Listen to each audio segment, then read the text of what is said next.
What do you know? Another Tuesday night. Excited to be back again, man. I've been pretty darn consistent with these Tuesday night live streams. Kind of digging it. So, hey guys and ladies, happy Tuesday. Thanks everybody for joining as always. So we'll kind of do another little bottle talk Tuesday and see how that goes. Few kind of new-ish things that I've gotten. I wouldn't say all of it is maybe everything to necessarily write home about, but some fun, interesting things, and we'll see kind of what shakes out. Tonight's really more about just kind of having a good time tonight. And like I said before, I'll open this thing up here shortly, and if anybody wants to jump on and we can talk whiskey, have a few pours. That's really what tonight will be about. So that's kind of the plan for tonight. Nothing super formal, kind of leading into the 4th of July holiday weekend. I'm sure a lot of people are kind of starting to get their plans and everything together.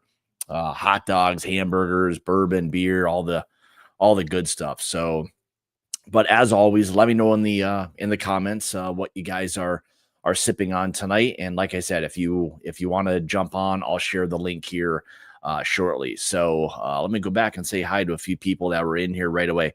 Man, Top Dog is now the new Sugar Kitty. Sugar Kitty was like number one, always first in the comments forever, and now Top Dog Johnny is taking over for Sugar Kitty. So good to see you, Randall. Thanks, buddy. Good to it was good to see you last night as well. So there's my brother Joey B. How you doing, buddy? Good to see you as always. All right, here we are. We are now a team officially for Dusty Dan's, I guess, whiskey tournament. We are now team spell check.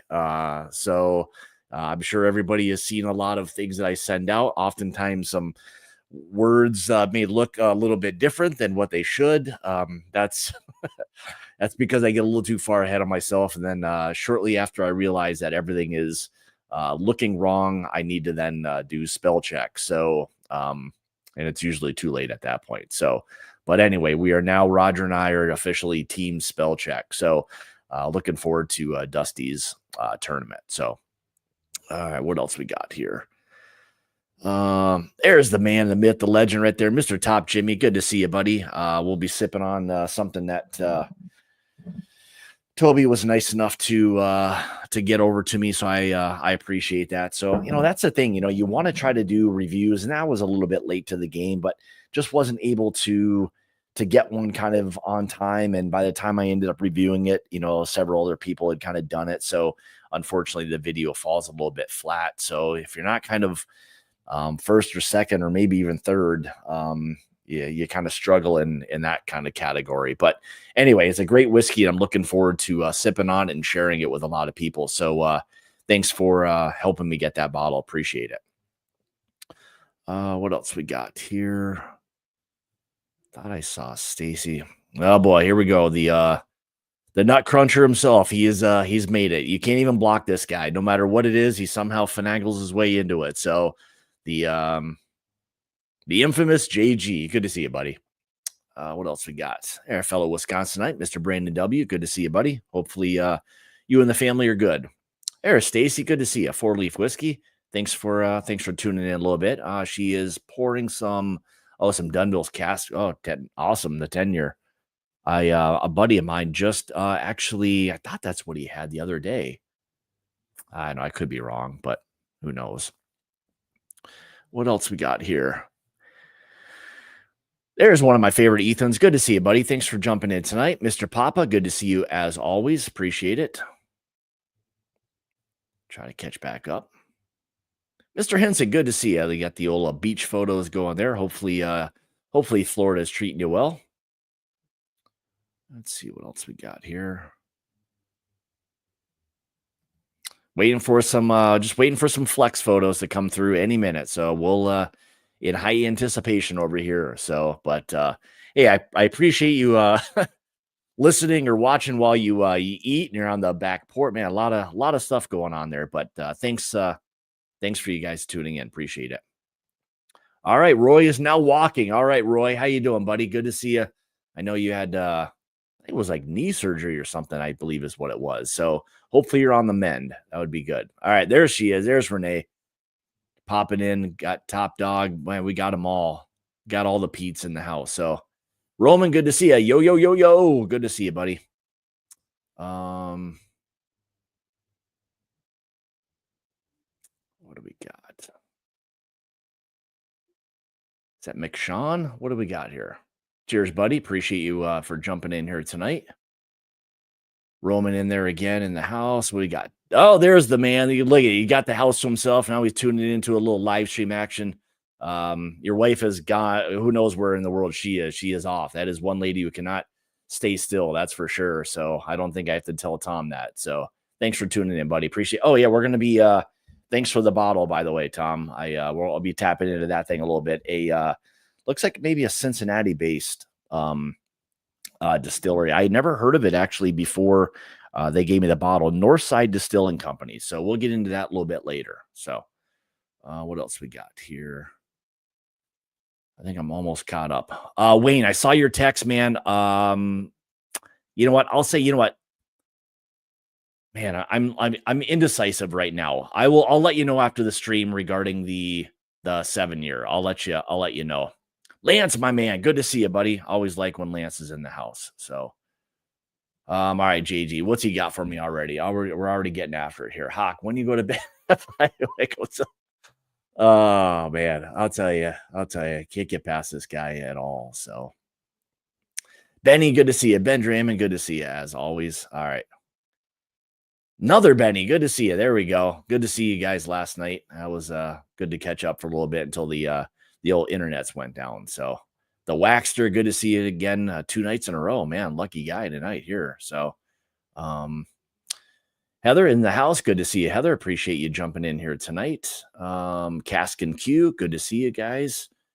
What else we got? All right, let me kind of get after this a little bit here. So appreciate that. Thanks. I saw it and I forgot to text you back, so I apologize. So all right, so let's get after this thing a little bit. So I've had these bottles now for a little bit, and for no excuse, I've kind of failed to open them up. I've had them in up here in this area, but it's kind of interesting. It's a brand out of Kentucky called Never Say Die, who apparently this brand was named after a horse. But the interesting part about them is, and again, we're talking about a 95 proof bourbon, and what is the rye?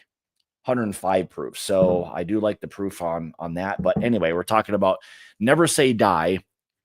The interesting part from them, little kind of I don't know, card or whatever you want to say that they sent over along with the whiskeys, but kind of an interesting journey with this. So just says from the humidity of Kentucky to the cooler temperature of the Derbyshire, reading is good, via the salty air on the Atlantic. Never Say Die is exposed to the 3 constant climates during the transatlantic aging process, which combined to craft its distinctive flavor profile, offering a whiskey enriched by the best of each location. So kind of cool. Shows a little destination from, as you can see, Kentucky to the UK. So kind of another, I guess that would literally be a bourbon journey. So kind of cool, but we're going to get into that, just kind of see how this thing is. Again, it's a newer ish brand. I think I'll probably try to at some point get the guys on and see. I know Brian was one of the co-founders. They sent like a nice little card, so I appreciate that. But we'll get them on, maybe hear about their story. It's always fun to hear some different stories, from maybe why people start brands. And I mean, it can't be any easy feat in this kind of, I'll say whiskey industry at this point, based on how the market is, to try to drive a new brand and kind of get any recognition. So I give them a lot of credit for kind of giving that a go. But we'll kind of dive into that thing and see exactly what it is. But this is just their newer 95 proof bourbon. I'll pour the rye right after that. That's 105 proof. But I do kind of appreciate, looks like they're, I was just looking at the rye just to see what other kind of differences there were. I don't think it's cask strength, but it is 105 proof. But I like the story and everything behind it. So that's kind of cool. I like the fact that they kind of send it through some of the nice salty waters, and I don't know, maybe that implements something. I don't know. I have no idea how in the world Oh, okay. What do we got here? Top Jimmy says the Never Say Die barrel strength is very all right. Cool. All right. Well, I'm gonna try to reach back out to them and see about having them on and talk about their story and all of that. But let's kind of dive into this thing, and I'll watch the chat and see what we've got. So, Dano, good to see you, buddy. Boy, right on the nose so far. I mean, just 95 proof. Kind of, I think, just smelling it right away smells very kind of tried and true. It has that very much of like and to be honest, if I was smelling this thing like right away, it's got a lot of this Buffalo Trace kind of feel where it's got a little bit of that kind of green apple caramel note, nice sweetness, maybe a little bit of spice that's there, but very much on the citrusy side. I know apple's not a citrus, but there is that kind of brightness that it has to it. So, all right, let's give this thing a try and see what we got. And then, like I said, maybe in the next maybe 5-10 minutes, I'll open it up. And if anybody wants to hop on and share a pour, you're more than welcome.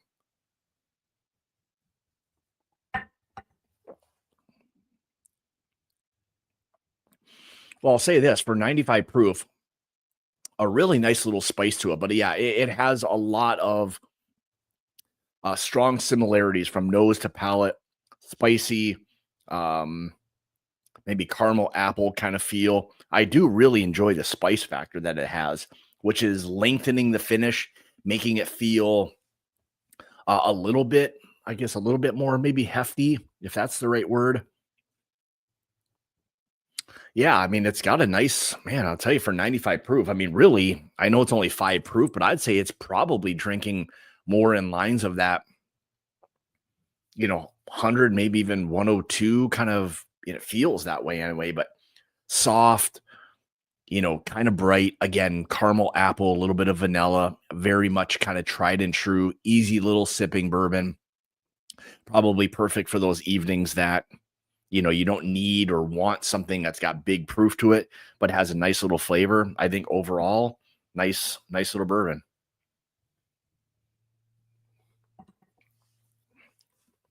And again, I just opened these things maybe, I don't know, 2 hours ago. So they've gotten, no airtime. Not that it may matter that much on a 95 proof. Could on a 105, when you start getting into that, may make a little bit of a difference. I saw it the other day and I probably should have. So I don't know why I didn't, but whatever. Dano says, man, enjoying a Crittenden single barrel rye. Oh yeah, I can't wait for those either. That was a fun night last Tuesday. Really looking forward to getting the Crittendens into everyone's hands. Wheated bourbon and great rye whiskey. So that'll be a lot of fun. So all right, so I think we know what we've got here. Let's pour. Well, I'm about to get more glasses, I think. Let's pour the Never Say Die rye whiskey. Again, 105 proof.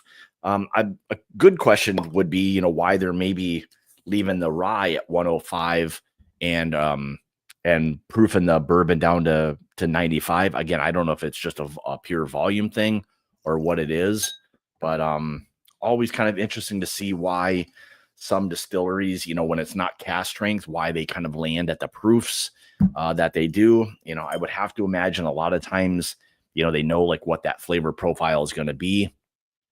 But I'm sure it becomes obviously a volume game and they kind of price everything out to figure out what's going to work. And if we prove it down to whatever 90, 9,500, what kind of yield they can get and what they're ultimately going to sell things for. So,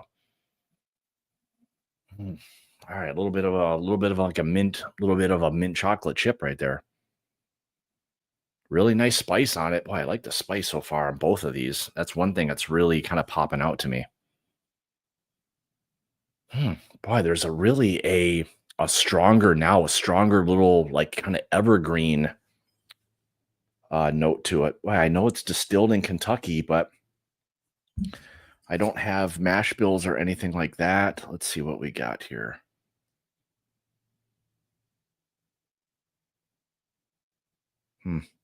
Oh, here we go. Oh no, that's not it. Oh, re-imported. Manifest Distilling LLC, Jacksonville, Florida. I don't know. Interesting. Yeah, that's kind of an interesting nose on that. That kind of changed pretty quickly from the first smell. Hmm.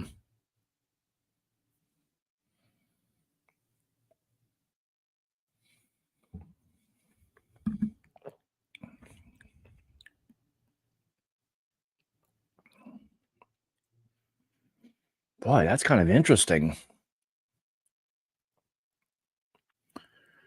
Boy, that's hmm.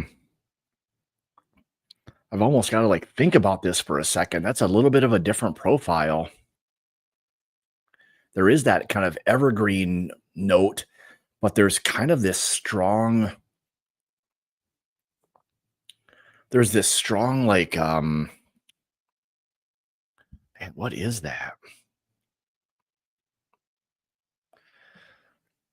It's gonna sound weird, but there's almost this like raspberry cheesecake like note, which is very I know very odd to hear, but I'd say that and like a kind of like a sweet tea with maybe like a different like sweetener or something. Man, that thing is very interesting. There's something about it that's fruity, a little bit of that evergreen. Again, maybe some pastry. I know I said like cheesecake or something, but maybe some pastry. Nice sweetness.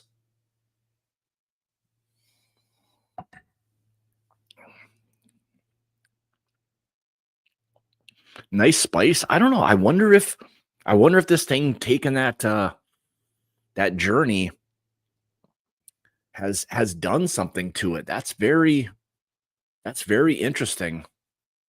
Hmm. Poolside. I bet with his speedo, I'm guessing. That's the only thing I can assume. But Mr. Mays, good to see you, buddy. Appreciate you jumping in tonight.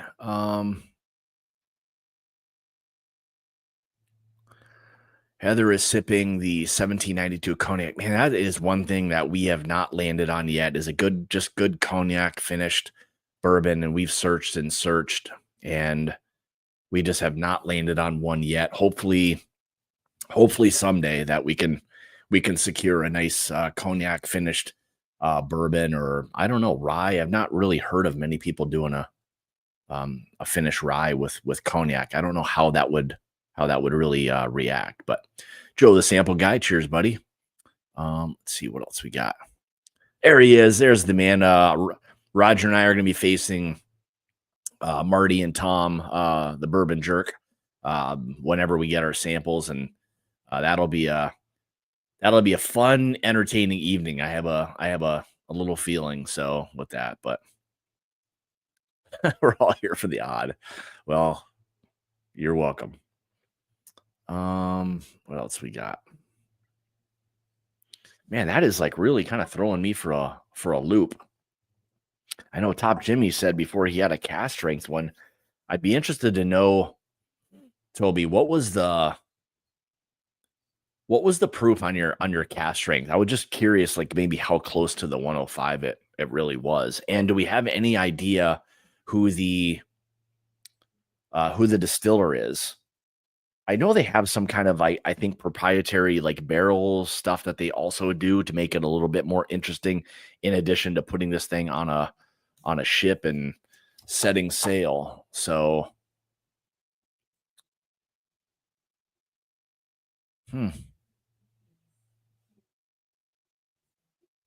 Yeah, it says the ocean voyages, salinity, and temperature variations intensify chemical reactions within the barrel. So I don't know. I wonder if that has a lot to do with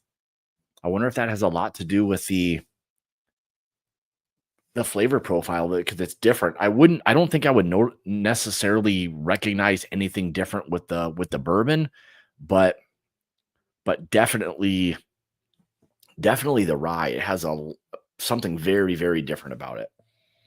And that's kind of cool. Like I think we get to the point now where you appreciate a lot of these different things. And that's one thing that I think for me in not only doing barrel picks, but even like reviews or whatever it may be, is doing things that kind of going back to when I first started, a lot of things were new and different.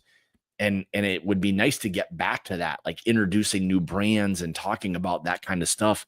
You know, as good as all the regular brands and everything are, it's just fun and interesting with some of these maybe either smaller or different, hearing the new stories and things like that. So I don't know, but another guy you can't even kick out or ban. There he is. He's back again. So I'll tell you, between Travis and JG, these guys test my nerve. I'll tell you that. So I'm just kidding.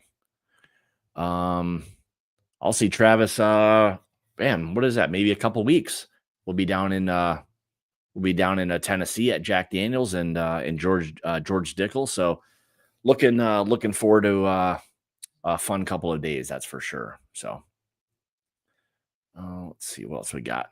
There's my buddy Kelsey. Good to see you, bud. Always good to see.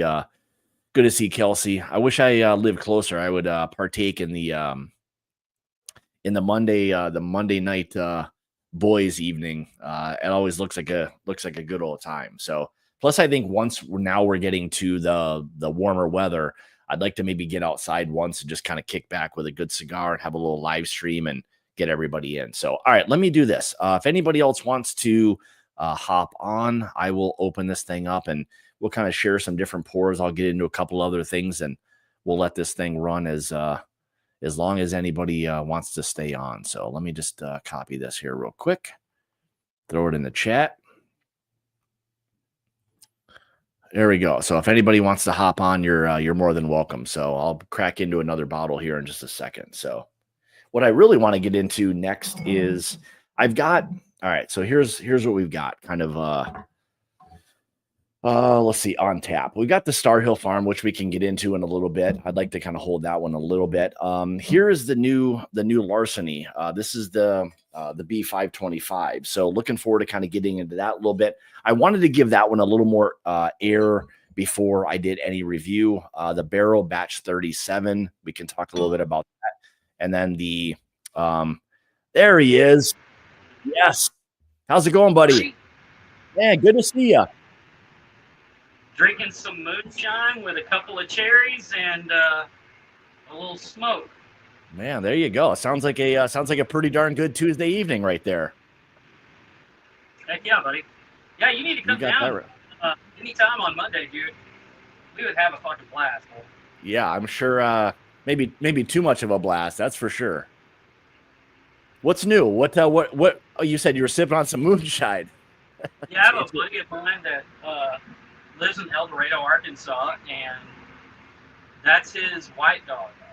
I have he's got a 4-year and a 7-year that I've got in there too. That he's aged in 53-gallon barrels in the middle of Arkansas. Nobody even knows about it.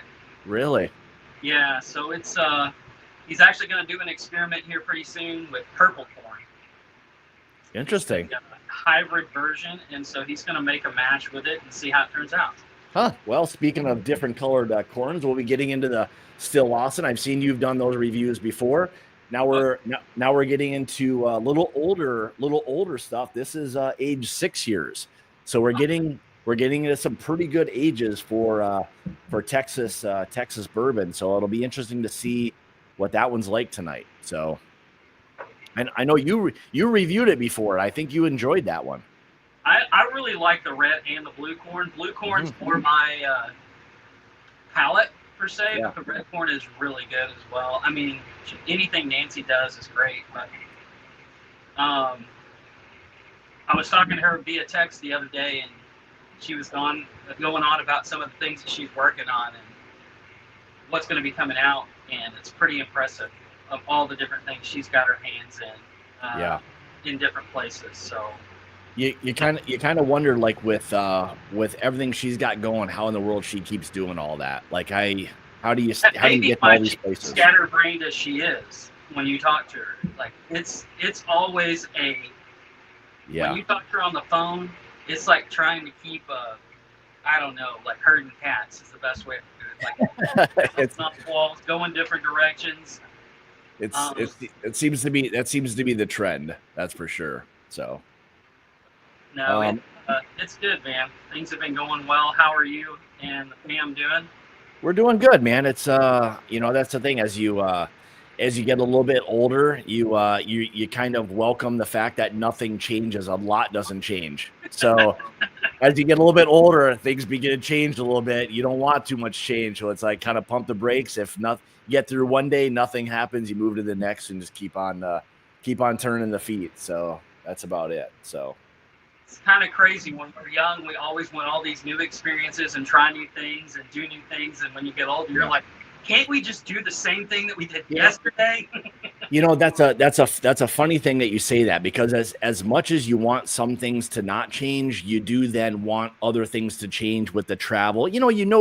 As you get older, you start to recognize that, you've got a limited window of like when you can do a lot of those things. So you start to kind of think about all that kind of stuff and, do those things. But yeah, that's, it's all good stuff. There's, no health problems, none of that. So that's always good. So. Well, the whiskey this year seems to be taking off pretty well. I know that the 7-year bottled and bond from Old Fitz is come out and seems to be getting everybody's, reviews are very positive. Oh, by the way, before I forget, everybody go congratulate Jason on hitting 100K. It's a big number. It's a big number, isn't it? That's a huge accomplishment in a short amount of time. It really is. It really is. Get that. Some big number. And thank you for all that you do and Scott do for the whiskey community, because it doesn't go unnoticed, and I know you guys have to put up with a bunch of assholes. So no, it's I would say this. I know Josh and Aaron released a video today about kind of the whiskey, the state of bourbon and channels and things along those lines. And to their point, I think they kind of hit the nail on the head with a lot of things. Some people kind of just stopping doing what they're doing. And again, if you're no longer passionate about something, then don't force that, right? If you still enjoy a part of something and that's what keeps you going, then great. It is an interesting kind of time in the bourbon market, but I think for a lot of us, and I don't want to speak for everybody, but I think the community overall is what you would probably miss the most if you stop, if you just stop drinking whiskey and all that other stuff and you no longer had that, that's a big kind of a big loss. I think a lot of people, including you and I, have pretty good friendships and all of these things, that you've met people that you never probably would have met before, so that's the biggest thing that would probably be what I would miss the most, is just the community overall, No, totally agree. And I know you probably experienced this a little while ago, because I'm not as far into it as you are, but you start and you chase bottles because of the new experiences. And along the way, you meet some absolutely incredible people, and those bottles become less and less of a motivator, and the people become what sustains you and drives you. And the community in which you're around, the people who get excited about just being in the presence of other people, sharing an experience. It doesn't even have to be whiskey. It could be cigars. It could be whatever you want to experience. But you realize that that's what should be driving us. Is the community behind what we're gathered around. Yeah. I think that's a great point, because the whiskey is like the catalyst that gets you to that situation, and then it's up to you and everybody there to make it what it is. But I mean, I don't think I've ever been anywhere where there's a lot of whiskey people and people aren't having a good time. It's just one of those things, and that's probably the best part. And that's why before I was kind of talking about like where I am now in my excitement is for these newer things. It almost feels like full circle, like where things started when it was like the craft industry and people were excited about something different. it's kind of like that for me, where like with Crittenden last week, you know, I wasn't exposed to a lot of it, and really, really good whiskey. And that was exciting, you know. That was kind of something that really, you know, kind of spoke to me a little bit from that standpoint. So you realize what's kind of important from that standpoint, but ultimately the people are the ones that keep driving things. So. No, absolutely. Totally agree with you, man. And Yeah. I'm excited about other people getting to experience that brand, because he's been doing things for a while, and there's been some really, really good bottles come out of there. And thanks to some of our patrons who sent us some of that stuff, we got to experience a little bit earlier, but it's still something that I want other people to experience and be like, hey, there's somebody else doing something as good or better than some of these people that are out there for cash grabs. And those cash grab people are going to be the ones that go bankrupt. Yeah, that's exactly the way it is. So yeah, look at this crew. I got a good one tonight. Mr. James Lay. Roy R is walking. You never know what Roy's going to be up to next. And now he's walking. I like it. So hopefully it stays that way for a little bit, Roy. Maybe he's frozen. Now it's Roy R is now no longer talking to anybody. It's what it is. No. I had YouTube on too, so I was getting an echo. So okay, all right. You don't want to listen to me twice. That's for sure. No.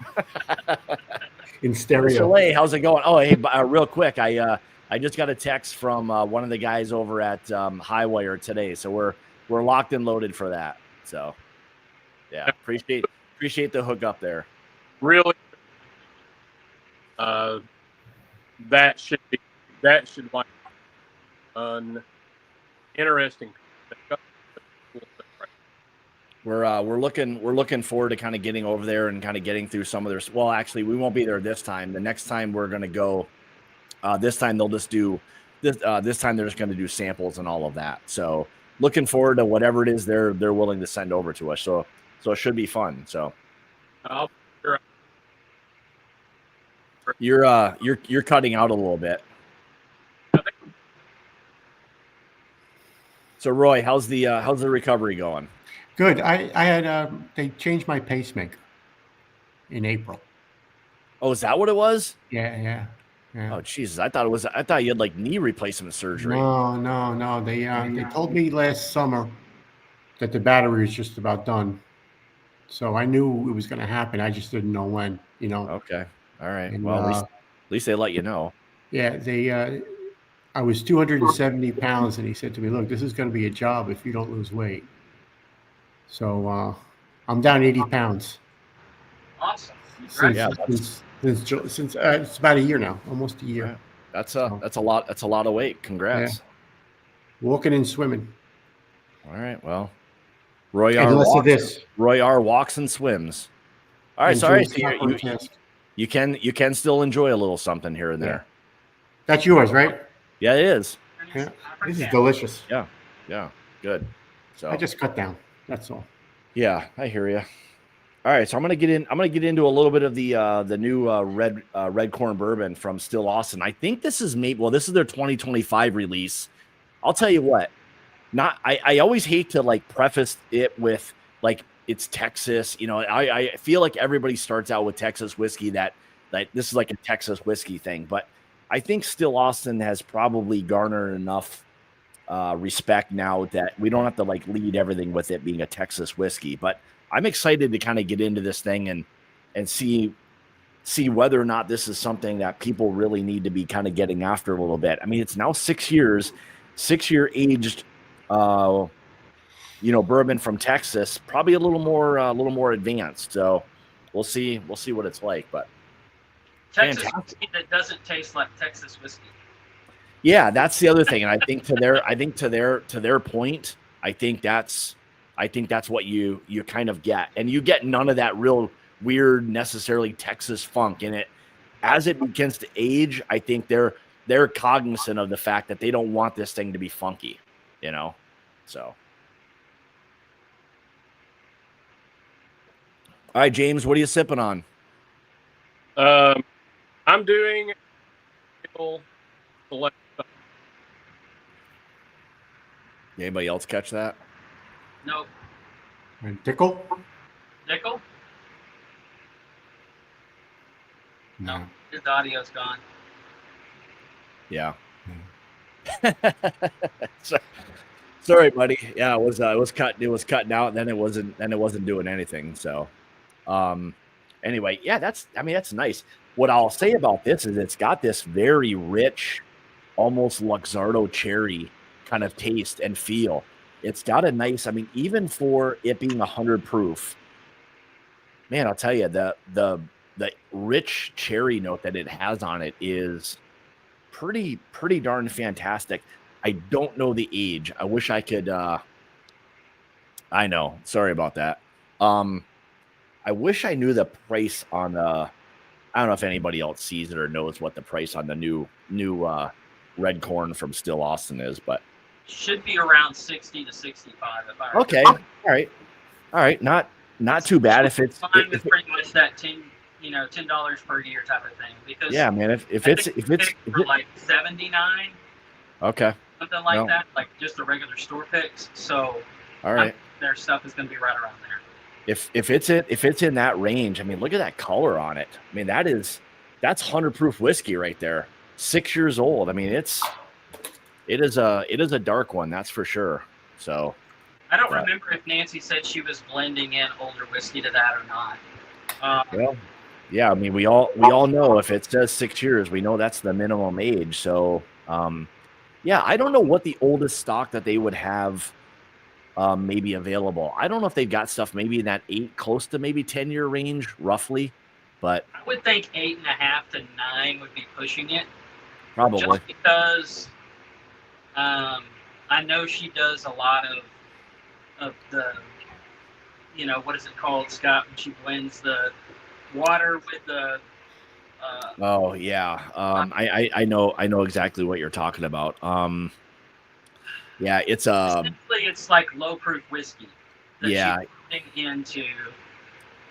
into stuff. So I don't know how much that she's doing with her regular releases. I know that the Camenger was that first time that she actually put it in the notes and said, "This is what I did."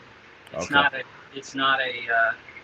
not a quote unquote finished whiskey in the sense of I'm finishing it in different barrels. So, I think this would be great with a really nice cigar. There's enough backbone, enough spice. I think the proof is fine. There's enough flavor that's there that would probably hold up to something. Man, I'll tell you what, it's maybe about as much cherry, like a really nice cherry that I've had on a whiskey in some time. So that's nice. That's a really release was more.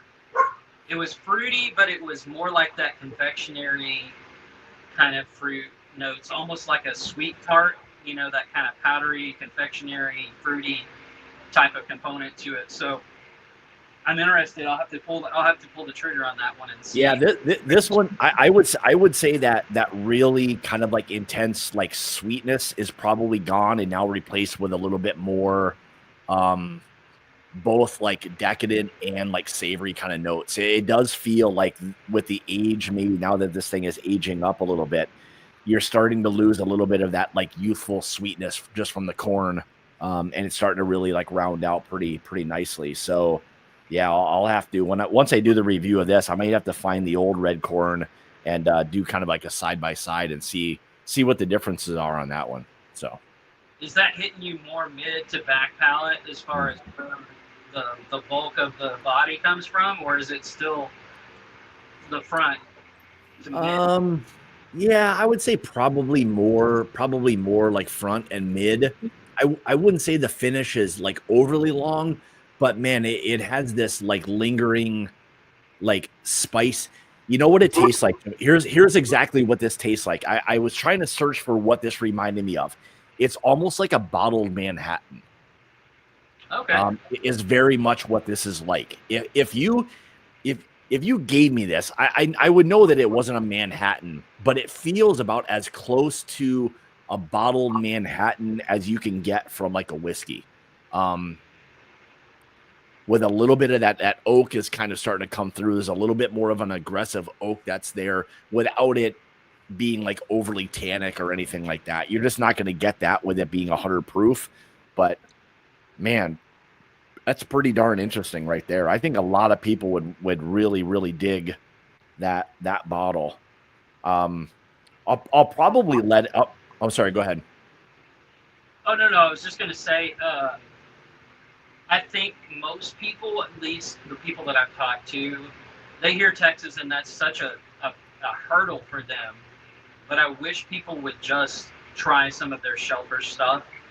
Even the cast strength, even their regular rise and stuff, I think are going to really surprise you. Now, the picks can be all over the place as far as profile. They're all good, but they're different. Yeah. But their shelfer stuff is very consistent and very non-Texas, if you will, in regards. It's not going to be a Balcones. It's not going to be, a Devil's River type of profile. It's just not. And I think people are going to really truly enjoy this. I mean, it's different. It has that really rich component that it has. Oftentimes that is what you're getting from like a cast strength whiskey, but this is all in 100 proof. And I mean, I think a lot of it can probably be attributed to just that heat and like how and where they store those barrels. That's probably doing some of this. Now, again, tribute to, to John and Nancy and all of them that are doing all of this blending. They're doing a pretty darn incredible job if this is just one of their shelf bourbons. But man, I'll tell you, it's really good. I can't wait to like let that thing kind of like settle in a little bit and maybe do a review in a week or so of that and see what in the world that thing kind of ends up being. So Roy, what's one that you like or that you have drank that you surprised you with Still Austin? I only have one Still Austin. And the matter of fact, it's right here. Here is it.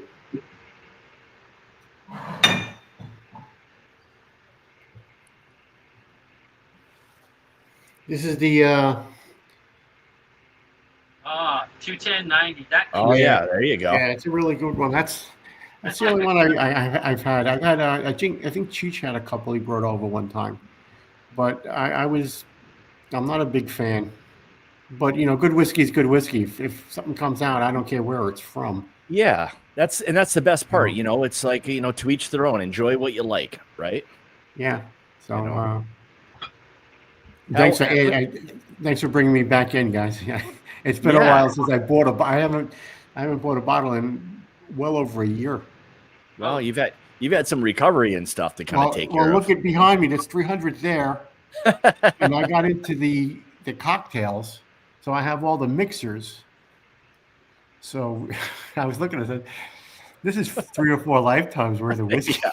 Gotta pump the brakes here a little bit on things. So I said, I had to pump the brakes a little bit. Yeah, that's all understandable. So, all right, let me ask you guys this: what's your take on the Star Hill Farm? Have you had it? And if so, no, nothing. All right. I haven't seen it yet. Scott, I really the harder part for me this year has been not just sticking to picks. When you do a channel, you try to get as many things to try to help people out so that they don't buy what they don't need to buy, whatever else. Well, I went the complete opposite this year. I have only bought picks.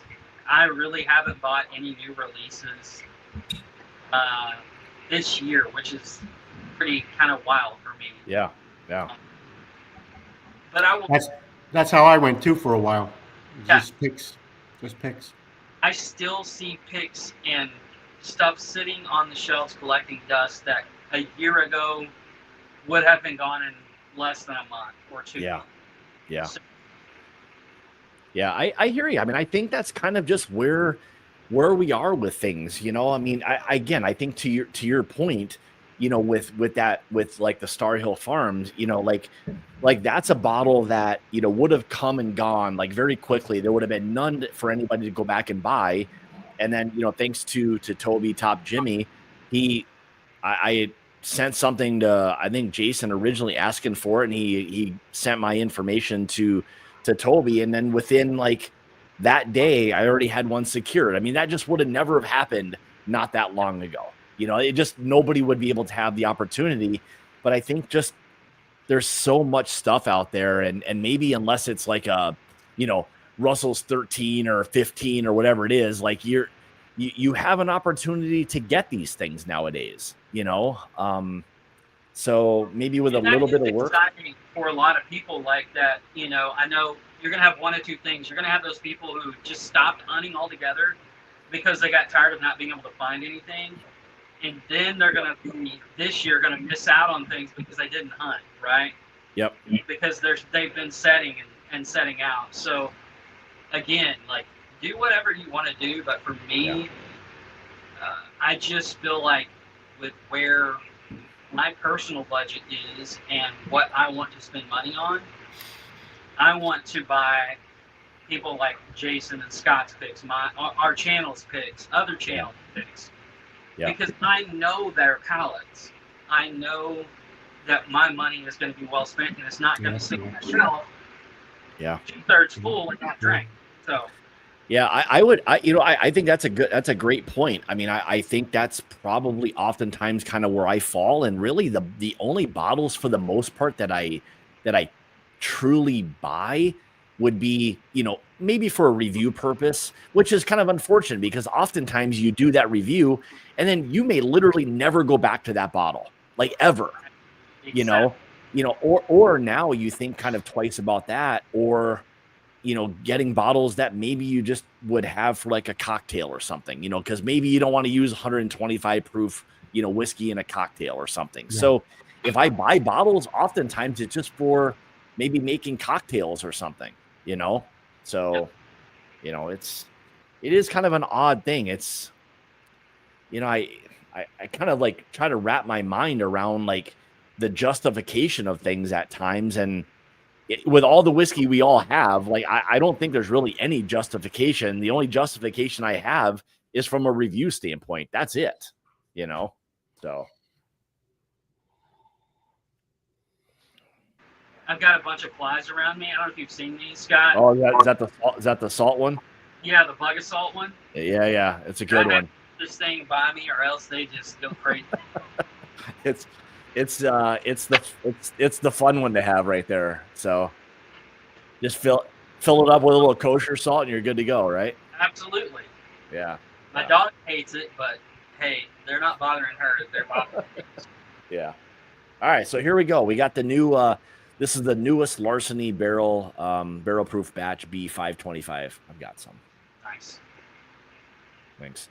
So we'll see what this one's like. You know what?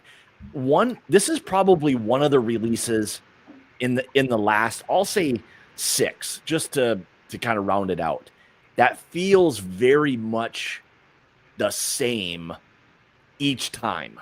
Like there doesn't seem to be a lot of variances one way or the other.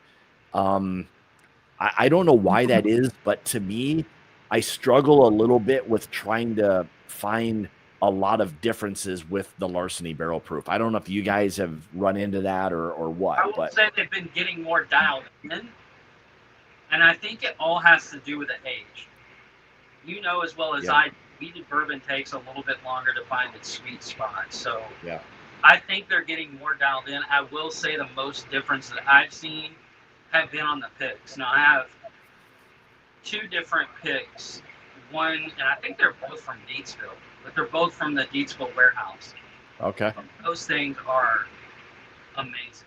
They're so good. There's something about where that warehouse sits and the age that it is now. Those are just fabulous, and those tend to have the most variation. Is there anything on a bottle that identifies that with like maybe the laser code or something, or you just have to know where it was picked? No. Oh, you talking about a barrel pick? Right. Yeah, Okay. I'm talking about. Oh, okay. Yeah. So. Yeah, that's the one we ended up with, Deatsville. Yeah. So those are the 2. I have yours, and then I have a friend of mine in Oregon. They got the very first barrel that was ever released out of Deatsville.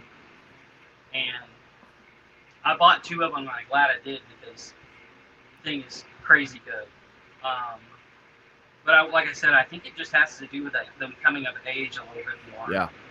Getting some more complexity. They're not, like you said, kind of all the same. They're getting some variation. Yeah. I said last night on Dusty's stream that I feel like we're maybe getting into a category now where wheated bourbons and especially wheat whiskeys are starting to become a little bit more popular. I think people are starting to understand that maybe not as much wheated bourbons, but wheat whiskeys that they don't all, now they all have a little bit of like a funkiness to them, but they're so rich, they're so flavorful.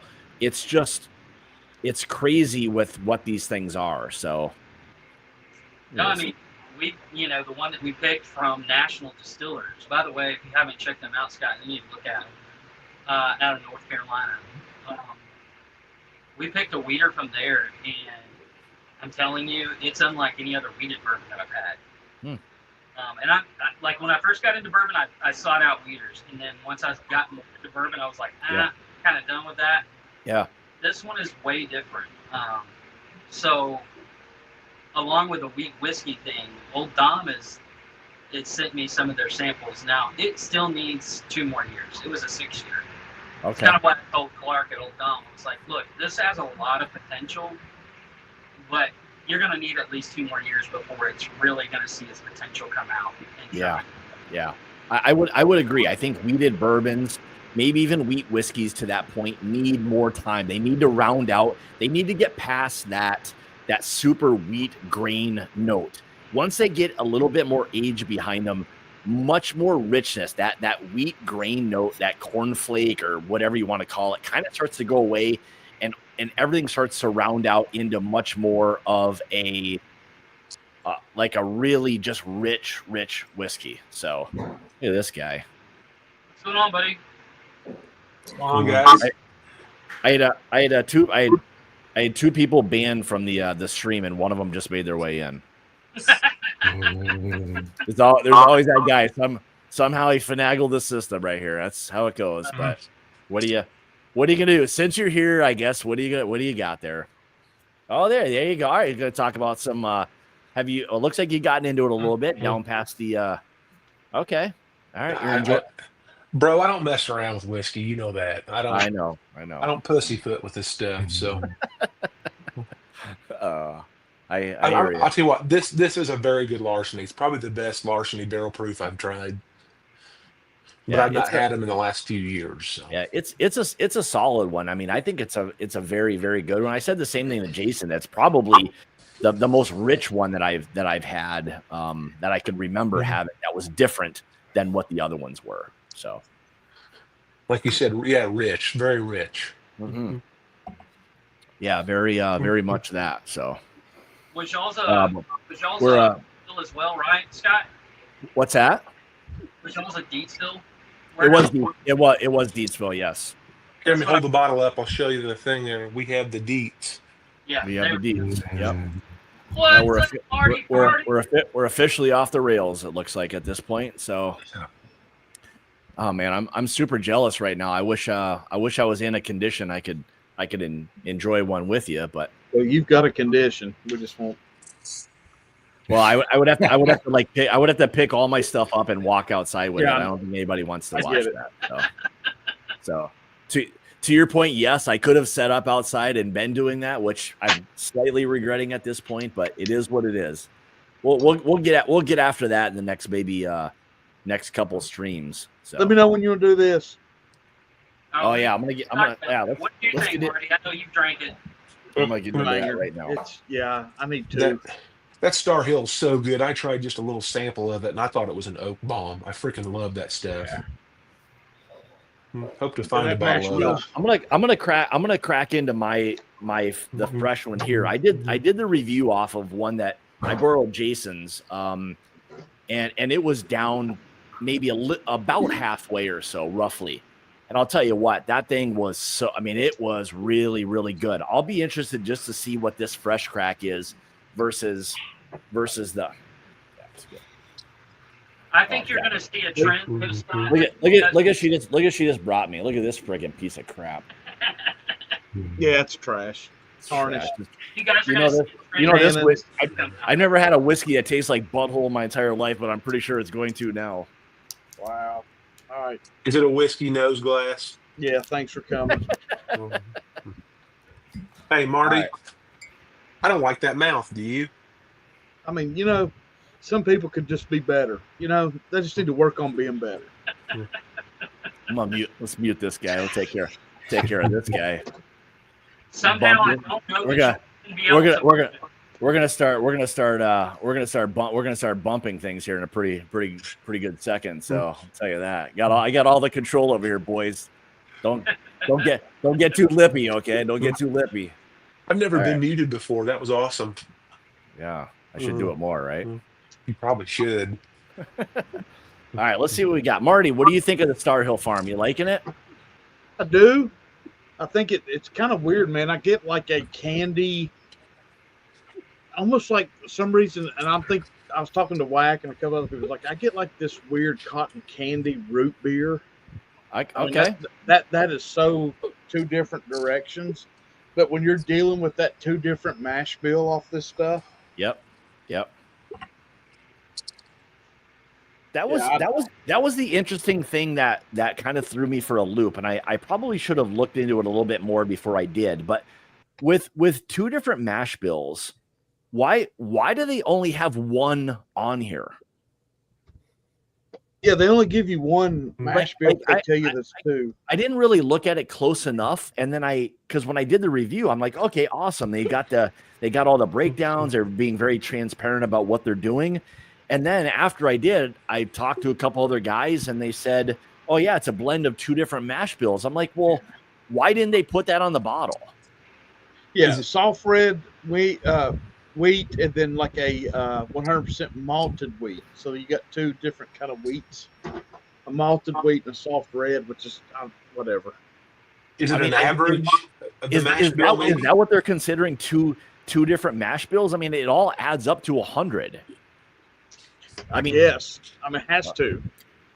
Yeah, it has to. Yeah, it does have to. Yeah, no, no. What you're saying, I guess, is 50-50. There's no 75-25, or they should tell you that. I was just thinking like that. It was two completely like different mash bills that they then blended, but maybe that's not the case. So yeah, I don't know. Who knows? All right, let's see what we got here. This is a fresh crack, so. It's got to be. There's just something I love about that richness. I mean, I got this like really like nice, like really deep, like almost like strawberry, raspberry, great spice on it. Have y'all ever had that yellow caramel icing cake that is so rich it hurts your freaking teeth? You know what I'm talking about? It's yellow cake, but it's like a caramel icing, brown caramel icing. That if you very gritty. Too much ice, you know what I'm saying? That's gritty. Kind of what yeah. Marty, you're talking to the fat boy that eats all kinds of shit like that, or used to anyway. Yeah. That's when you know you've talked to somebody like Jason. Whenever he talks about the fat kid inside, I'm like, dude, I totally line up with you because that's all I ate as a kid growing up. Man, I would like to eat more of that stuff, but man, it's like once you get started, you don't want to stop. That's the problem. Absolutely. I can see what you're saying about that little bit of like a root beer. There's a little bit of that kind of feel to it, and again, I probably correlate that with that wheat funk, which is probably the same interpretation. We're just calling it two different things. But you know what? Those got the malt doesn't take over at all. No, and I wonder if, to be honest, I wonder if some of that like malted soft red winter wheat is also giving it something different, because that's not something that we all get a chance to taste very often, to be honest. So, well, I think that you'll find, to me, and this is just off the top of my head here, this guy could be totally wrong, but when you taste Ben Holiday's soft red wheat, I know their distillate's fruity to begin with, Mhm. but I'm wondering if the fruitiness isn't coming from that soft red wheat or the malted in the soft red wheat. It very much could be. I wonder if like with one part of it being malted is making a bit of a difference. I wonder if it's adding to that richness character to this I think thing. so. You know, So, I know some of those malted grains can really add some really unique. I know with like the what was it? Was it the Balboa that that new riff? Yeah. Was that the one that was 100% like malted rye, or was it something else? they did a malted rye, like a 6-year malted rye. I don't know if that was 100% malted rye, but I know that one that they finished in sherry afterwards, and then did cast strength, as well with it. Kelsey, was it the malted rye or was it the other new riff that we were kind of like? This first year's a banger, last year's was not very good. Was that the malted? No, Could it be the Balboa? Because they have the no. Balboa rye. Balboa's been a hitter. I think Yeah. it might have been the malted rye. One of them was just so Mhm. malty that it just wasn't very good. But the first year was pretty solid. I'm going to New Riff Thursday. Are you? Yeah. We're Are you going to doing a Great pit? Wolf Lodge. No, we're taking our daughter to Great Wolf Lodge, and Okay. Get those damn silver grooves, man. Yeah, if you can get them, they're worth it. so I got the telling one you. from last year, and you can tell I love it. Yep. How does this year's compare to last? It's as good. It may be better. Yeah, it's as good. That's As Really? saying Yes, that this is yeah. actually better than last year's. So Yeah. And it's a little lighter in proof too. Yeah, and it may be slightly 2 points, richer wasn't this it, time. Scott? What's Something that? like 2 or 3 points lighter. It wasn't much. Oh yeah, it's only like 110 it's or a- yeah. something. So it's not because this one's 116. Yeah, the new one is 110.3. So like 6 points. I mean, not Yeah. So I mean, Not a not difference. a huge difference, but probably enough that it could make a difference. But I don't think it made a difference from the standpoint of like losing any flavor or texture at all. Maybe And even better. And is the rye a hit or two? I tried the one last year, and I kind of regret not Dude, getting it. they're both. It's they're good. both. Yeah. I would say no. I would say with those things, and Marty may agree or whatever, but I would say whatever those releases are that they do, they're buys always. And they're cheap. Even if they're not good at $60, like who I was going cares? to say the price They're point is cheap. worth it no matter what. I mean, 100%. even if it's not like a hitter. At $60 is worth a try. Yep. Dude, that might be. Yeah. I said it when I reviewed the 25s this year. I said this may be the best bottle or the best 2 bottles under $70 I have in my room. Oh, guarantee it. Yeah, I mean just Guarantee it. on age and everything on those. Last year, I would have said the same thing. I Yeah. would have said that's the best sub $70 bottle I own. Yeah. And that's the thing. I think that's a big part of a lot of what like we all search for is finding that big bang for your buck. And like when you get a really great whiskey that's 50, 60, maybe $70, that is just like a real like hitter, man, you're happier than pigs and shit, So I mean, that's the thing that's cool about doing the picks too. So, I mean, shameless plug, they're gone. But if you missed out on the Evernorth picks that Hello Again Whiskey for and Dusty Dan did for sub $65, yep. those bourbons and the weeded bourbon, dude, you cannot beat the value on that shit. You can't complain about a bottle that you like that's over $70. Yep. I mean, because you have it for a year or two. Yep. And you take it out and I never understood that. If you like a bottle at $70 and Yep. it's not a bottle of wine where you crack it and you got to drink it that night. Yeah, It's there over. you go. There There you you go. go. There you go. And I think New Riff's picks are good for $50. Just the regular single barrels. They Yep. got a lot better than when they first came out. They were so hit and miss when they first came out. But the 8-year, when they released the 8-year bourbon, man, that thing was a freaking killer bottle for $55 or whatever. Yep. It was. Yep. Coffee. It's just gonna get better. That is dark. It's all get out, dude. That is dark. Yeah, that's it. Oh, That is double a up. dark one. Uh-oh. What happened to my camera? Can you guys hear me or no? I can hear You you. hear you can't. You're frozen. You're all right. It'll Oh, kick back. man. You look the same anyway, so it doesn't matter. You, I'm Marty, gonna- you I'm weren't gonna- on here a while ago, but I was talking to Nancy and all the shit she was doing. And then I was telling Scott that I had a buddy in Arkansas who is just distills for himself, but he has like a 7-year bourbon or whatever else. Well, his son is a farmer, and he's doing a purple corn variant hybrid version. Really? And see how it comes out. So when I get that in, I'll have to send you some because it's gonna be Man. than anything else you try. But Yeah, I was talking. Nancy was telling me back. It's getting close to release time, so it's with everything that Southern Star's doing. She met, I guess, late fall, early. No, it was after first of the year. She came down for about 4 or 5 days, and she helped them do a blend of a single malt. So she's coming down again this month, and I hope to be able to go up there and see her and hang out a little bit and talk and find out some more stuff. But yeah, I need to text her back. It's been a week or so. There we go. There you go. You're good. Had to switch a camera on there. I don't know what was going on, but anyway. Yeah, I don't know. With this, like getting back to this, like Star Hill Farm, man, oh man, that's yeah, no, AOL's good, JG. AOL's good. We got her back in, so we're back. We're locked and loaded again. Here we are. But you know what, Scott, about this bottle is it's Yeah. weird. Is when Top Jimmy approached me, it's like, hey Marty, I see it. Do you want it? And I was like, man, I don't know.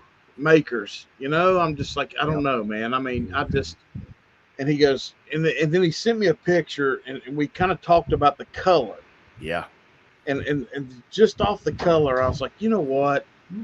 I think I might regret it if I don't.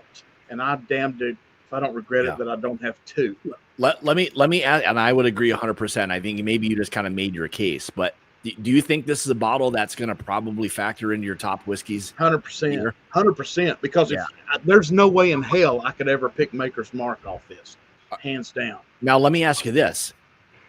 It may be for anybody who has had it. Well, I know you guys haven't, but anybody even in the comments who's had it, is this maybe the best bottle? Now, I'm going to exclude any kind of like, old anything that's like an old dusty or anything. I'm going to say within the last handful of years, including the cellar aged, is this the best whiskey Makers has ever done? It's got more richness. It's got more mouthfeel. It's got more spice than any of those cellar releases for me. Yeah. And I've had both of them. I don't own either one. I've had samples of both, and I've reviewed them both.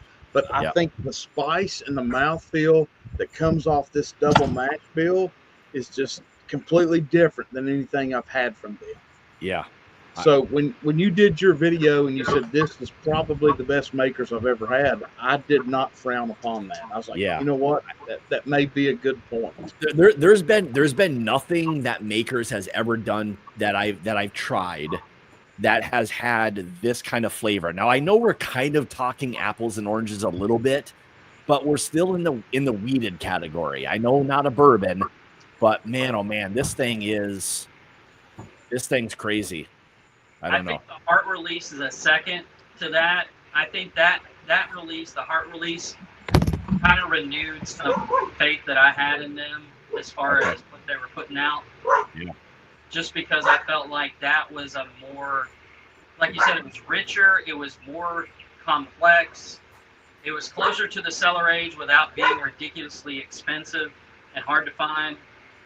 But yeah, I haven't had that one yet, but yeah, the heart release for me kind of renewed faith in that. Girth, what did you pay for that bottle? I think I paid like 65 or 70 at Costco in Louisville. Okay. All right. And you Maybe dig, like you 60. dig it? You dig it? I like it. I like the heart release too. Okay. I think they're both pretty solid. So I only had a little sip of my buddy of mine got the one you guys are having, the wheat whiskey. Yeah. I thought it was the second best Makers to the cellar age.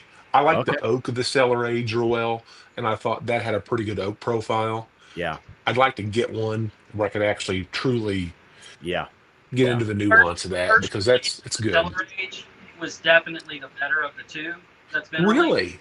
Yeah, by far. Really? Like, Okay. I tasted both of them. Ethan and Katie had both. Katie's a huge fan of the first one, and I have to say that first release of the Cellar Age by far superior to the second release. Yeah, I haven't had the second. I haven't had the second one, but from what I remember, the first one being, I didn't even think it was close. Like when I first tasted this thing was so like flavorful. Like I mean, it was like the very first thing that came to mind was just how rich of a whiskey this thing really was. But you know, again, at the end of the day, to each your own. You know, I mean, you drink what you like. I mean, this is all our opinions. You know. Yeah. You know what? I'll be honest. Go ahead. I'll be honest. You know, I've had this bottle for probably 2.5 weeks, and the reason I haven't reviewed it yet is because it is so complex. I don't know if I can do it. Not really justice, but to really say what it's just so much going on with it. Yep. Does that make sense? It makes a.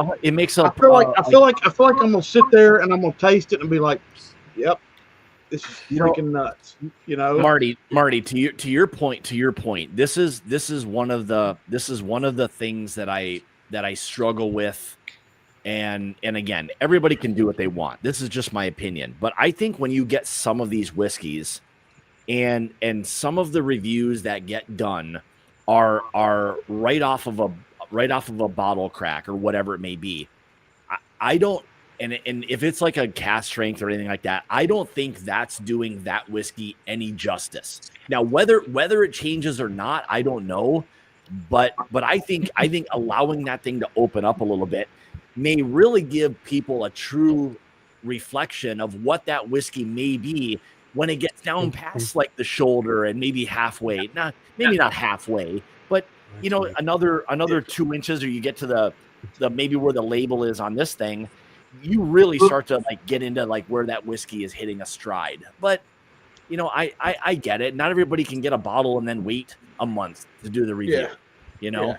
So Scott, if you remember during our backbone pick, yeah, my favorite one that we had was that wheat whiskey that we had at first. I just think wheat whiskey is underrated. I agree especially with at you a cast million strength. %. I agreed. I said to Dusty last night, I think this may be the year, or maybe going into 26, where I think people start to really truly appreciate what wheat whiskeys give you. I think people struggle with wondering what it is. Like, what category is it? Nobody knows. It's like trying to tell people like light whiskey. Like, people still don't know what the fuck light whiskey is. So good. Well, You know, I mean, light whiskey, I will say, if you've tasted younger light whiskey, you've tasted just about every light whiskey. Until you get up. Sorry, upwards of Benny. 15, 16. Oh God, who's this guy? My ex-neighbor. You're not gonna get a true sense of what light whiskey can be till you're getting 15 plus years old. In my opinion, I don't think you're gonna. Yeah, I think that's fair. I think that's fair. Benny, where do you kind of rank with the kind of wheat whiskey or wheated bourbon kind of category? What are your thoughts on that? I have a sort of weird, unpopular opinion that I think the Bardstown Origin wheats are some of the absolute knockouts, and I'm dying for a cast strength. Oh, all right. Bardstown / Green River. Okay, all right. I wouldn't argue with you on that. But I haven't opened it yet. Well, open that bad boy. Tell us what you think. Well, I actually sample it, Dave, so I could do. Oh, you got a sample. Okay. I have both, but since I was sent the sample, I should probably have the sample first, right? There you go. Yeah, that's probably more of a representation, of what that whiskey's probably going to taste like anyway. So yeah, it's going to have a little more air in it. Mm-hmm. Guys, I'm going to put somebody else on, but Scott, always a pleasure. Bourbon, good to see your face, brother.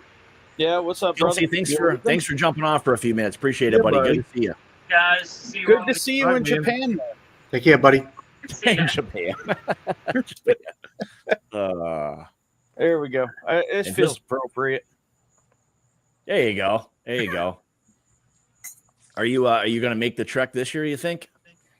In negotiations. Okay. All right. But Understandable. my life has been turbulent, so we shall see. All right. Understandable. Yeah. There's The a possibility of a couple of picks the next week, so I may try to run them together. Understandable. The Fairfield is sold out, so anybody looking to go and get into Fairfield, We're next door. Is next door sold out too? No, we're at Holiday Inn. Oh, you're at Holiday Inn? Yeah. Oh, I was going to reserve a room, but I guess not. Oh well. The Holiday Inn is like the people on the other side of the tracks. Yeah. It's like my kind. I think I'm, there the, were I'm the Jason's other side of mom. the That's where Marty and Mary. That's where Marty and Jason's dad and mom are going to be. Mm-hmm. Oh, gee, that was so bad last year. It was so funny. Dude, we had so much fun. Me and Mary, we had a blast. I think everybody had a lot of fun. So we're trying to. I'm kind of talking with the event coordinator with that new trail hotel. I talked to the owner today, who we did stuff with last year, that Liam Ash Cocktail Emporium. He owns the new trail hotel, so I got to talk to one of the other guys to see if we can do a whiskey and kind of cigar pairing. Maybe try to bring a couple brands in. So I need to kind of go through and see where we're at with getting some of that stuff. But it's his hotel. It's like full on, man. It's going to be like a I don't even know, like the best man cave you could possibly have. So, Hey, Hawk, Yeah. You don't have to say nothing yet if it's not, ready or whatever. But did Heaven Hill give you a barrel of anything? I'll say I don't. I'll say no. And I think what we're gonna try to do. We did ask, but the problem was trying to do it at this point to get anything secured to actually get it like picked, barreled, bottled, and ready to go. So I'll say no. We're probably gonna just have to factor in like the barrel your own if you want to do something like that. But we're trying to factor in some other kind of fun things along the That's way. fine. So we'll see, because I mean our other one that we did, even with the Larceny and the ECP one that we did, I mean that was already months and months just waiting on that thing, So now we're into like what, almost, July, August, September. I mean, October. Yeah. I mean, to do a selection and get it, it'd be like impossible with them to do anything.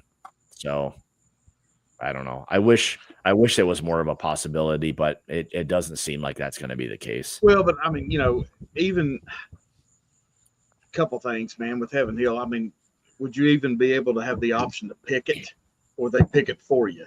And then that's just, I don't know. Well, the other thing that will be, I doubt, like, I mean, if I was a betting man, I would say no, that there's not going to be like what we did last year with Bardstown. I think what's going to end up happening is maybe what we'll try to shoot for, if possible, is getting something through the barrel your own that's maybe different than what everybody else is normally getting.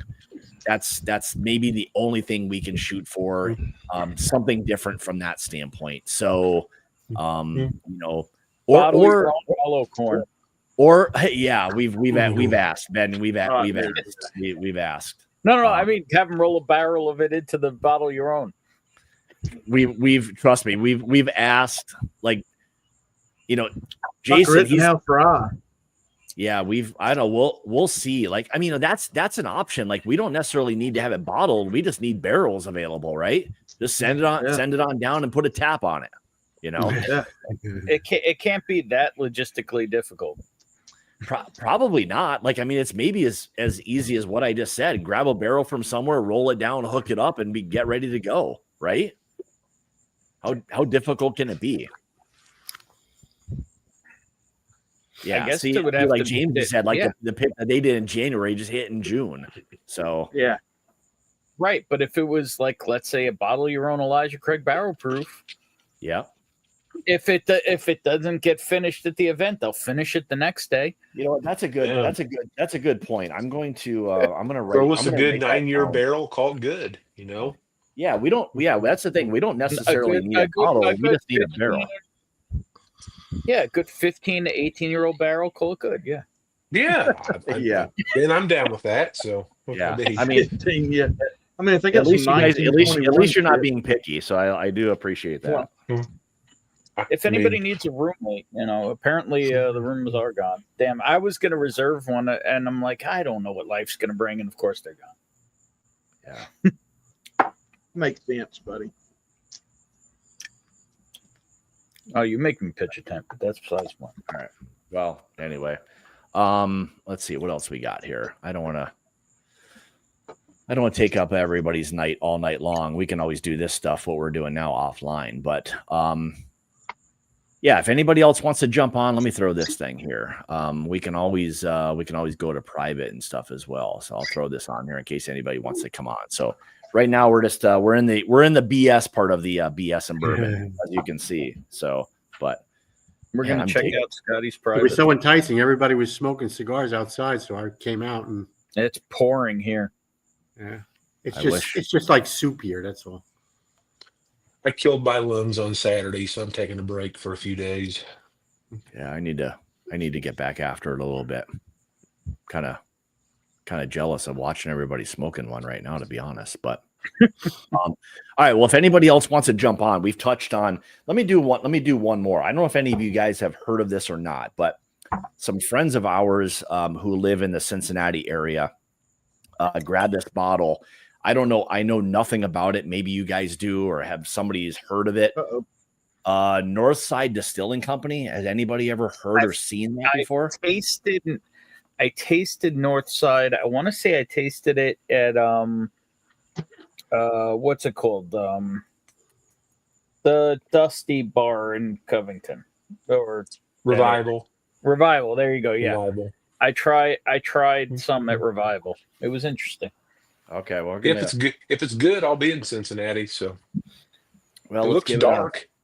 It's very dark. It is cask strength. This says barrel number 1. Looks like a mash bill 70-22-8. So just corn, rye, malted barley. 70-22-8. It is dark. I don't know what the story is or anything behind it. It is a single barrel, but let's Is it peated? No, I hope not. I hope it is, just for you. Oh God, what do we got here? It is no frills.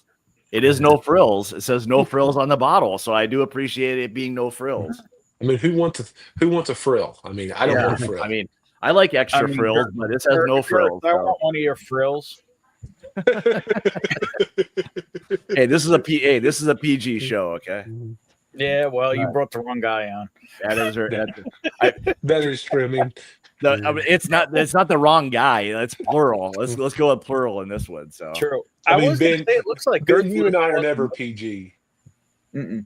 Oh man, all right. So I think there's definitely some root looks like Girth lost some weight. About 50 pounds. Oh Jesus! I knew I should have ended this thing. I knew I should have ended this thing. Hell yeah! I can sense it. I can sense it coming. Man, I knew me hanging. I knew this thing was just gonna go to shit in like 10 seconds, and here we go. I knew this was gonna happen. Man, I don't think I've ever been left hanging this long. Yep. Before. Yeah.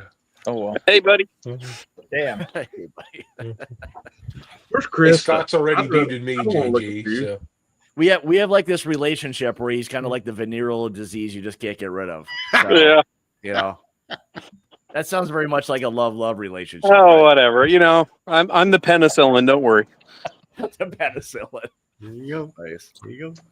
Oh yeah, it's kind of root beery, but man, a lot of chocolate, ton of like barrel influence on this thing. Almost smells double oak. Oh crap! I didn't know what I was getting into. That Bourbon's coming on. Oh shit.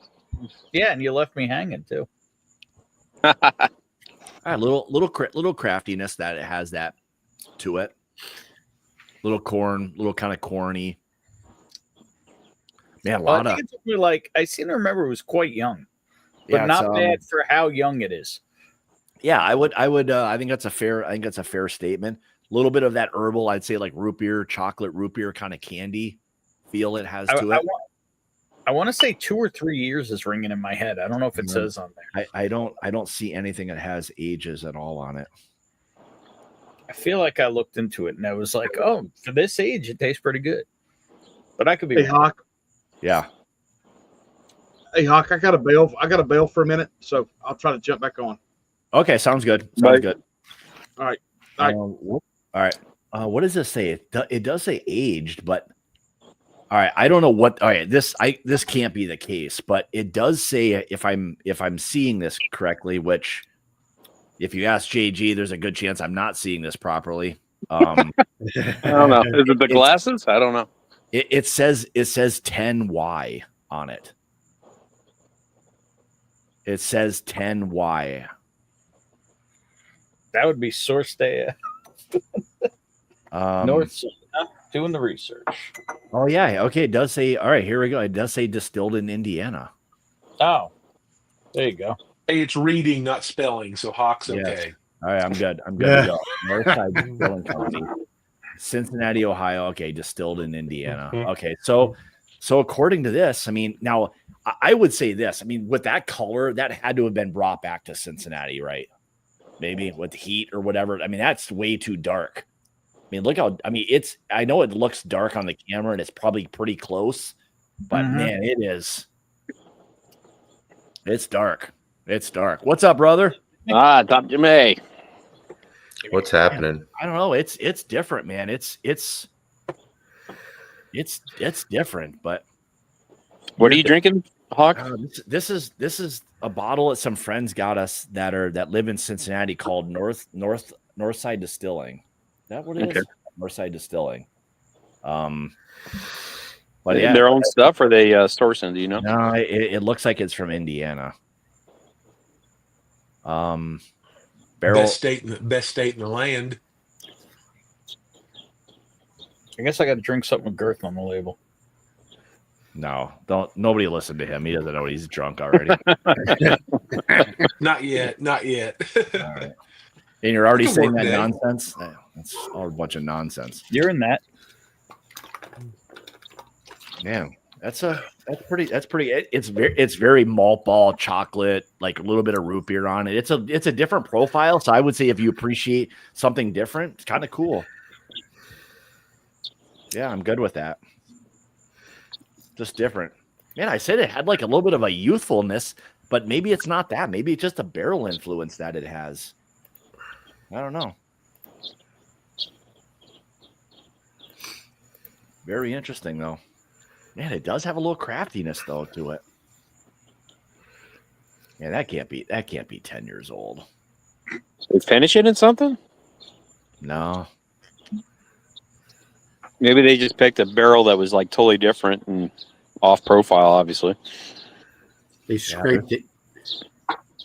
Yeah, there's a possibility of that. I mean, I don't know if this is their very first bottling. It just is barrel number 1. There you go.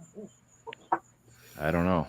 Well, anyway, so we can take this thing. Oh, here we go. So Tom is he's the one that got it. Him and his wife got it. So it's the first bottle. It's their 10-year anniversary bottle. Sorry. So I don't know. I mean, it's got to be 10 years. If you're going to put 10 years on the bottle, the whiskey's got to be 10 years. So hopefully they don't mean this is just their 10th anniversary, but No, it does say we are now offering our first ever 10-year single barrel bourbon. all right. Well, It's a single barrel, so that makes sense if it's a single barrel. Yeah. It's interesting. Tom, did you get one? I was just curious if you got one. I think it's an interesting little bottle right there, to be honest. It has definitely that herbal, like root beer chocolate, but like that malty, like malt ball kind of feel to it. Kind of interesting, almost a chocolate or like an espresso bean kind of feel to it. It's rich. It's pretty rich. So Maybe, it's pretty cool. maybe it needs to open up a little bit. Yeah, that's fair. Not that I want to agree with you, but that's fair. Let's see what else. I say good things every once in a while. Yeah, that's debatable, but I it was agree. at least one. It was just You're one. right. It was at least I one. agree. I agree. That is debatable. What's everybody else sipping on? I know what Roy's got. I know what Girth's got. Ben, what did you? Ben, you're on the start. I went to Evanworth Spirit Walker 2. Yeah, I poured a little something from the last time I got to pick or drink with Gert. You know. Yeah, I'm just drinking Wild Turkey 101. No, can't go wrong there. Can't go wrong. His big head back there somewhere. Oh yeah. Look at that. Look at those things. Toby, what do you got? We went out for dinner and had some wine, and before that, we were at Bourbon Club, so I had some pours there because I was picking out a few bottles. So right now, it's just water. There you go. Fair enough. That's what veterans do right there. You know how to do it. So Bourbon Club always ends up bad for me. You can't go hard all the time. You can, but you pay the price. That's for sure. So, let's see. It would be 10 moon years. I don't think it's 10 moon years, but short of a year. It could be. Oh boy. Now we're getting into technicalities. So anyway, all right. Well, I'll spare everybody else. We can stay on and chat if we want to for a little bit, but next week I won't be on. I'm going to be playing in a golf tournament. So next week I'll be out there fucking some stuff up probably, but triple digits. We'll see how that goes. Everybody triple left. Digits. Everybody left and right of the fairway. Look out. So we'll see how that stuff goes. But I appreciate everybody for tuning in. Yeah, won't be live next week, but probably after that. Hopefully everybody has a great 4th of July weekend. Get the hamburgers and hot dogs and the bourbon and wine and all the other good stuff ready, some beer. But I appreciate all the support. Yeah, it's been a good one. So thanks everybody for tuning in tonight, and we'll see you not next week, but probably the following week. So have a good rest of your evening, and we will talk to you guys later. Cheers.